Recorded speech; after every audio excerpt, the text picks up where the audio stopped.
Once upon a time, there was a young woman named Sarah. She had married the love of her life, Jack, and they had built a beautiful life together. However, tragedy struck when Jack passed away suddenly, leaving Sarah devastated and in shock. Sarah's family, concerned for her well-being, began to pressure her to remarry.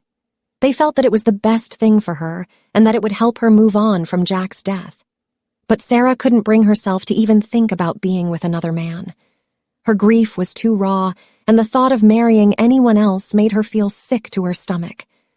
Despite her protests, Sarah's family continued to push her to find another husband. They even went as far as setting her up on dates and trying to arrange a marriage for her. But Sarah was so depressed and overwhelmed by her grief that she couldn't imagine being with anyone else.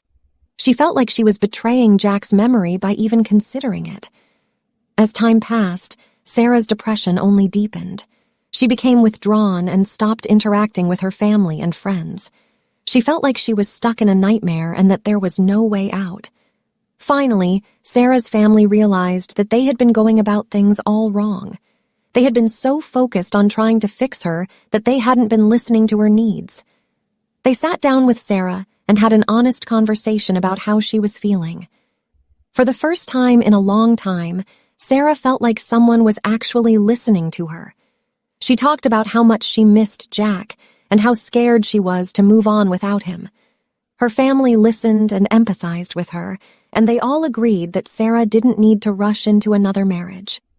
Over time, Sarah began to heal. She still missed Jack every day, but she started to find joy in other aspects of her life. She began to reconnect with her family and friends, and even started volunteering at a local animal shelter. Through it all, Sarah realized that healing is a process that can't be rushed. She learned that it's okay to grieve, and that everyone heals in their own time.